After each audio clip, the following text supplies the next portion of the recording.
I'm fully prepared with everything I need for the Jay-Z documentary. The moment he sent that legal letter, I knew I had to let the world see who he really is. He and Diddy are cut from the same cloth. He just hides his arrogance and control behind a cleaner image. Our feud has lasted 20 years, and I know better than anyone what he's done in the shadows. I even suspect that so-called funeral bouquet wasn't Diddy's idea at all, but Jay-Z acting on his behalf. Back when Nicki Minaj posted that video of him wearing a pink wig, all I did was repost it, and he got so nervous he had his lawyers threaten me. In 2015, Nicki worked her ass off helping him build his platform, and he allegedly pocketed her $7.9 million in royalties. And then there's his fingerprints all over key incidents through the years, whether it's the elevator footage or the guest list at Diddy's parties. He was involved, clearly, but somehow he always walks away untouched. That's what he's best at, pulling strings behind the scenes while pretending to be spotless in public. And now that a corner of the darkness has been ripped open, I'm not stopping. Everything my team and I are doing isn't about attacking anyone. It's about making sure the truth can't be buried by him ever again. Did he ain't answering the phone? He ain't answering the motherfucking phone. Yeah, it was like this, like we had a black billionaire's lunch. Black excellence, they're sitting there like, yeah. It's a billionaire brunch. Oh, Like, I hate you, man. And we here together, and we gonna keep staying together. We getting tighter. unaware of anything going on here. This is the one time I'm gonna be with you this year. Yo, I feel like I'm normal again. Get me out of here. Jay-Z finds himself at the center of a storm, with whispers of private conversations between him and Diddy making their way into the public eye. This new wave of scrutiny challenges his legacy, reigniting old debates about loyalty, business alliances, and the truth behind his long-standing relationship with Diddy. But how much can one person hide behind their image before the past comes back to haunt them? Sean Carter aided and abetted or was directly involved. It's about to get real tense, and there's a lot of girls and boys who are still... 50 Cent has always stayed away from Diddy's inner circle, a calculated move he credits for allowing him to speak his mind freely. When the allegations broke, he wasn't shocked he had distanced himself for a reason. Could it be that some truths are only visible when you step away from the chaos? Guar Wright explained that Jay-Z is worse than Diddy. She explained how Jay-Z has done worse things than what Diddy did to Cassie to other females. And she said that she has the scars to prove it. She alleged that at one time Jay-Z attacked her and got it on film like Diddy did. And she alleged that this is why Jay-Z is totally pulling away from Diddy and you don't see him around. And it's been alleged for quite a while that Jay-Z is pulling away from Diddy because he doesn't want himself caught in the crossfire. I mean, you even have 50 Cent at this point talking about how Jay-Z is in hiding while this whole Diddy thing blows over. And you even have these accusations of Jay-Z being responsible for what happened to Cassie White. So I'm going to go ahead and roll you guys this clip of everything that Jag had to say about Jay-Z being worse than Diddy. And you guys let me know what you guys think about all this in the comments. Sean Carter is just as bad as the diddler. And I know that for a fact. I got the scars to prove it. You want to know what a box cutter feels like going into your skin and ripping you? I can tell you how it feels.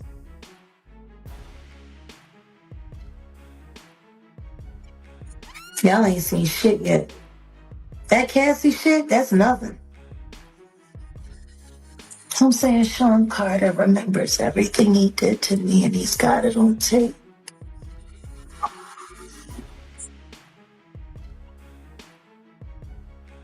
Just like Diddy.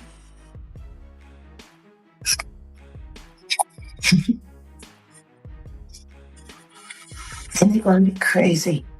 It's gonna be the women that get them in the end. Jay-Z's silence only fuels the flames, with public opinion swinging and social media amplifying every rumor. His restraint becomes a narrative all its own. In an age where everyone's voice is loud, does silence make you complicit?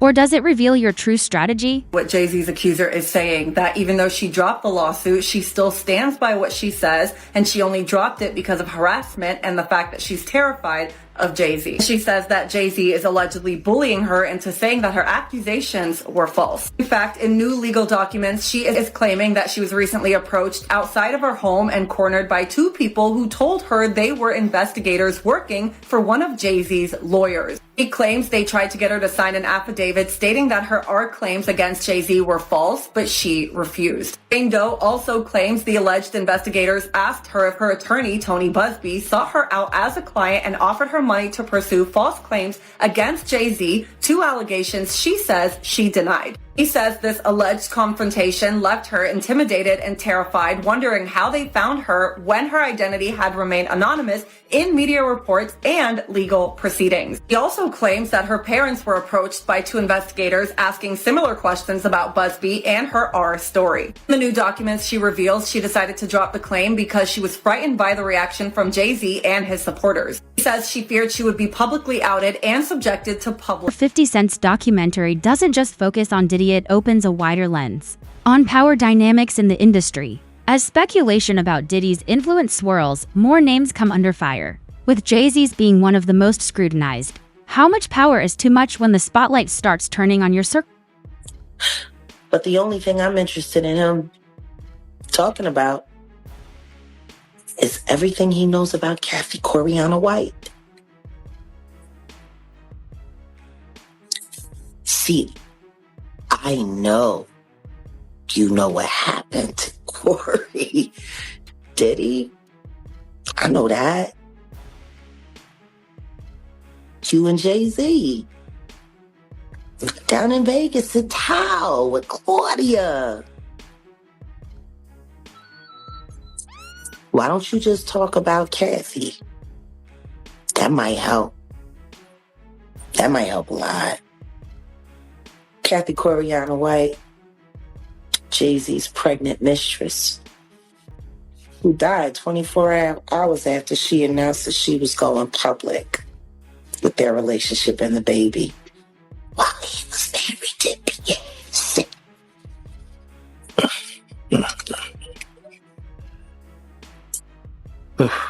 Was it an aneurysm, Diddy? Or are you the one who paid the same coroner that you...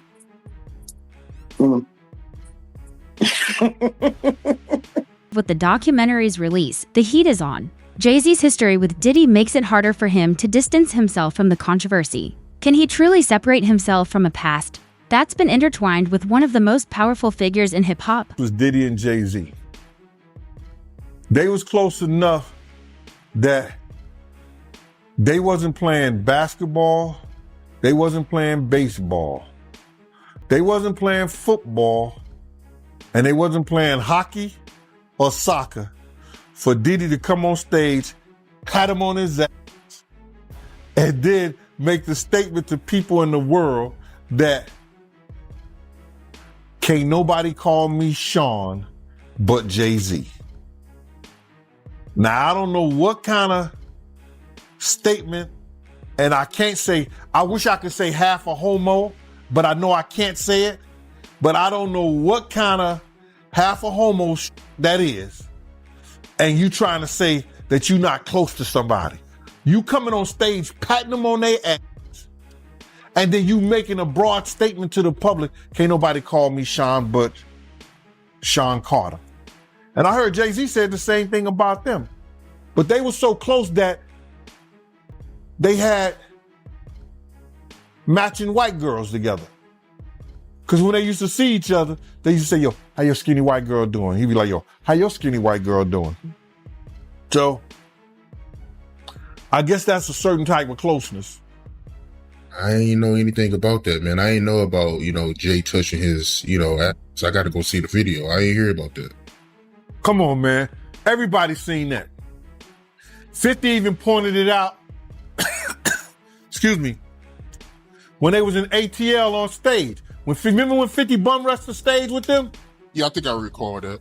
When Puff came on stage, first thing he did was pat Jay-Z on that.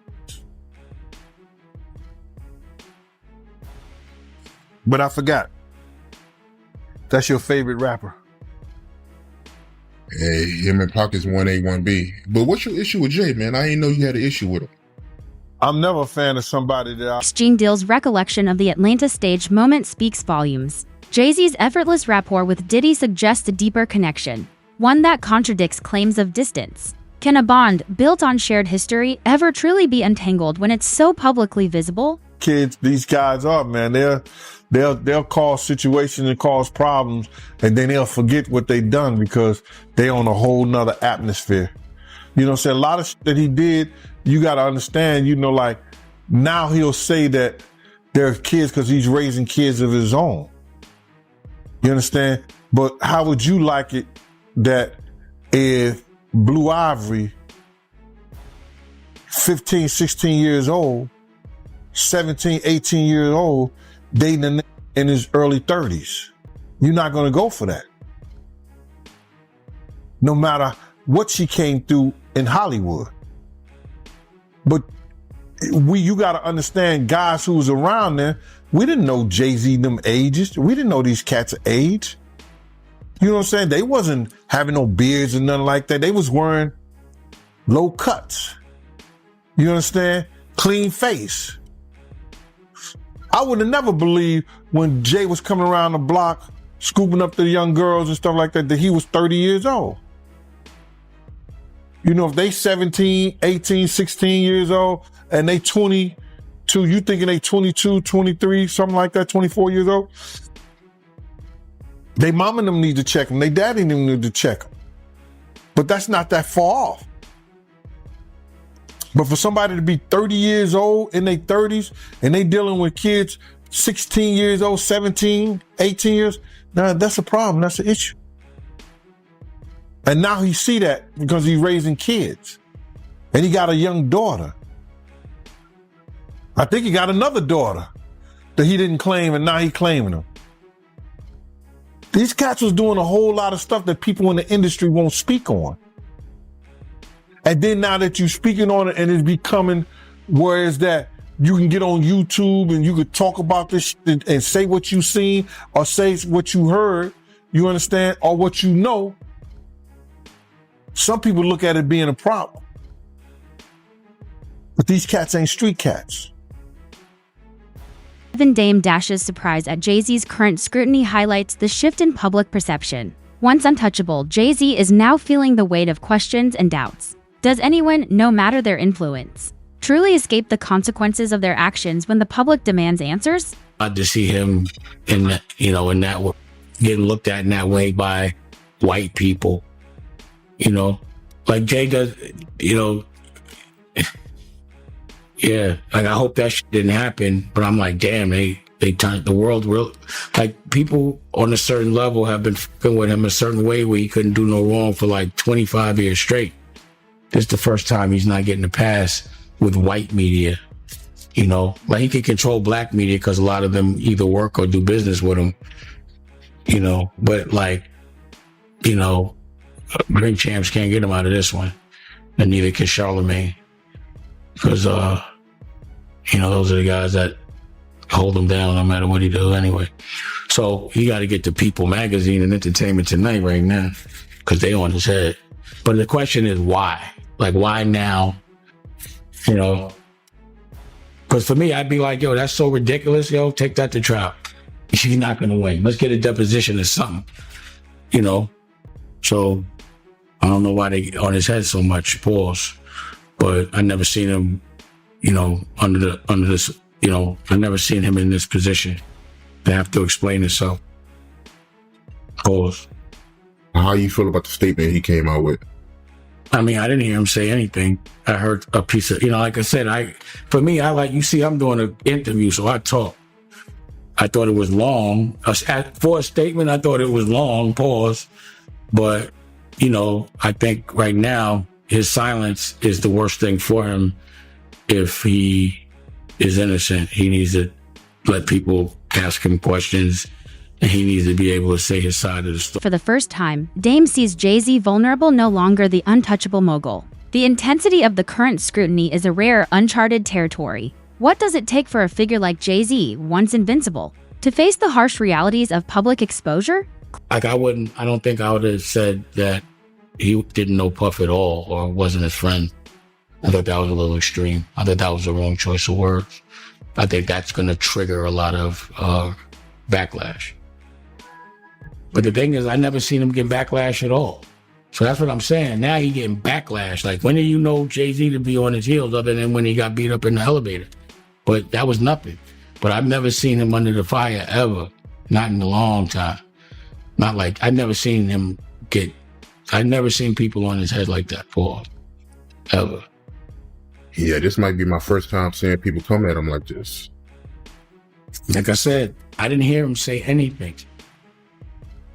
Like, I'm not some white man speaking for another black man doesn't add up. It just doesn't work like that. Like, he doesn't know what to say on Jay's behalf.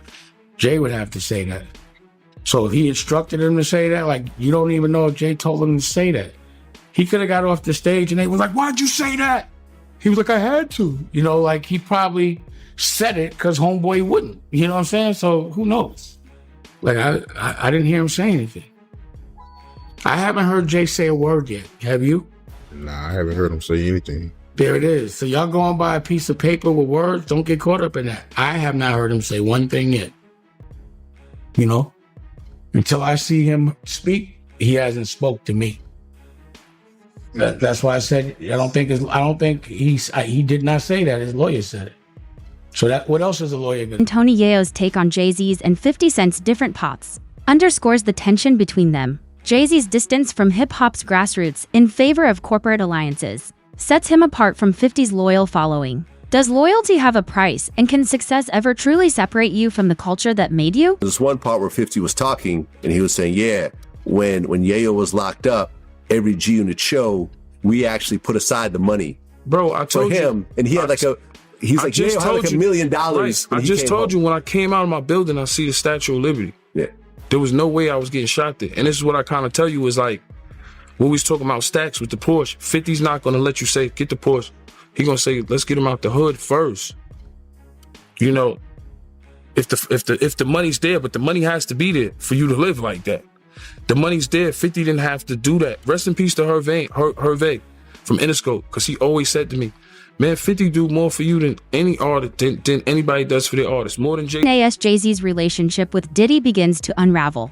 The speculation about their loyalty comes into question. Behind the glossy public appearances, how many ties were never as strong as they seemed? When loyalty is conditional, how long can a connection last before it's torn apart? To people, he goes into boardrooms and says to people, which I will never say, is he says, it's important for me to be a billionaire, you know, because black people need to be billionaires. And why does specifically he, at that time, I've had this conversation with white money people when they go, you know, it's important that Jay-Z becomes a billionaire. And I go, why? And they said, because he wants to open up a casino. You know, he wants to open up this. He should have an alcoholic brand. He needs to have a casino. He needs to have this. And you're like, why the fuck does anybody need a casino? Like another fucking casino money in this world. And it makes it very possible for people to launder money all day. Yeah. So like, why, even the fact that you want to become so powerful, then you're not saying because he needs to build schools for black people in black neighborhoods. It's because he wanted to build casinos for black people. For them to keep wasting their money, and then for him to keep giving them overpriced merchandise. It's a rat trap. Yeah. All of it is. The sad part is that hip hop has now turned itself over to this greed machine and doesn't realize it's been Roger Bond's insight into the true nature of Jay-Z and Diddy's relationship paints a picture of surface-level alliances. Diddy's belief in a stronger bond contrasts with the reality of their connection. Is the truth of a relationship often hidden behind the facade of public appearances? Or do we choose to ignore what's in front of us? He said that Jay-Z loves money more than hip-hop. And he pointed out that Jay-Z performed at Tom Brady's Hall of Fame ceremony, but he didn't perform in any Hip-Hop 50 events. I mean, Jay-Z's on a whole nother level. Like, I mean, you know, he's But you know what I like about 50? 50's on a whole nother level, but he's still approachable. You still get to meet the people and Jay got to remember the people that made him. You know, I'm not saying I don't got respect. I respect Jay-Z, 50, used to respect, Diddy, but all that crazy shit going on. But, I always respected him because I looked at, for New York, those were like the guys. You know what I'm saying? The guys with the most money and the most influence. So with Jay is like, when the last time you haven't seen Jay, so I think people are just gonna say that. You know what I'm saying? But for me, I mean, Jay, you gotta remember, he didn't want 50 at the Super Bowl. That was crazy. I'm like, wait, Jay didn't want 50 at the Super you Bowl? Know that? Yeah, he didn't want. I remember Eminem pushed for it. That was some hater shit. Yeah, I remember Eminem was like, I'm not gonna do it unless 50 does it. I heard that. Yeah, but I didn't know that Jay was trying to stop it. I don't think Jay. I don't know. 50 never told me that, but I don't think Jay wanted him there. I don't know. Because of what? Some of the. I mean, back and forth, it's competition. You got to think. 50 always been competition for Jay. Remember, I'm about $1. What the fuck is 50 Cent? Yeah, that was a long time ago. That was what 9. What was that? 9. But after that, they did a song together. Remember the whole. Of course, but 50 was always competition for niggas. Then remember Jay said, yo, 50's coming. He told Siegel and them, and Memphis Bleak and all them. Yeah. And come on, 50's like, he's on a whole nother level. You got to remember, he came after niggas. He came after Jay and Rockefeller. G-Unit came. And people might shit on G-Unit, but with Eminem, Dr. Dre, 50 Cent, nobody. All of those close to Diddy have observed his repeated support for Jay-Z, which wasn't reciprocated. This imbalance highlights how loyalty often flows in only one direction at the top. In the highest circles, is loyalty ever truly mutual, or is it just an illusion we buy into? Why? Because he's the acceptable monster at this time, like R. Kelly was the last time I sat on this couch. So who's next? Y'all don't see the lineup? Yeah, we see the lineup. I'm just waiting to see who's next. Jay-Z is setting Diddy up.